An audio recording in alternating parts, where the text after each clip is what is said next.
Doctor সাহেব আপনি দেখুন পাত দিলেন পুৰা দুৰ্গন্ধ ওলাইছে ডক্টৰ সাহেব কওকচোন।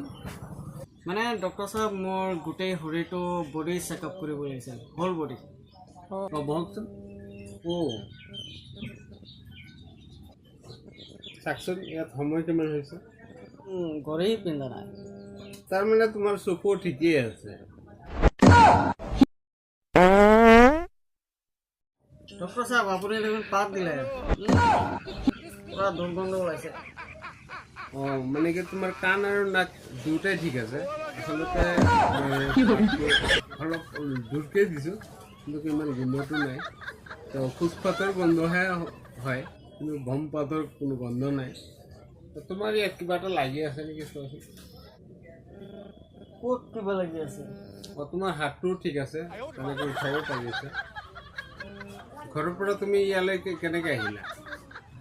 ডক্টৰ সাহেব মানে মই খোজকাঢ়ি আহিলোঁ ইয়ালৈ তাৰমানে তোমাৰ ভৰিও ঠিক আছে, খোজকাঢ়ি যিহেতু আহিব পাৰিছা। তোমাৰ চকু, কাণ, নাক, হাত, ভৰি চব মানে ঠিকে আছে। অল বডি চেকআপ হৈ গ'ল। তুমি এতিয়া ফিজটো দি তুমি যাব পাৰা। এতিয়া মোৰ লাইনত মানুহ আছে। नहीं मैं गाली नहीं दे सकता। नहीं गाली नहीं देना। फैमिली फैमिली देखती है, वरना मैं ऐसे কি ডক্টর সাহেব কোনো মেচিন নোহোৱাকৈ চেকআপ কৰি দিলে এতিয়া 200 টকা দিব লাগে এনেই কৰিছে নেকি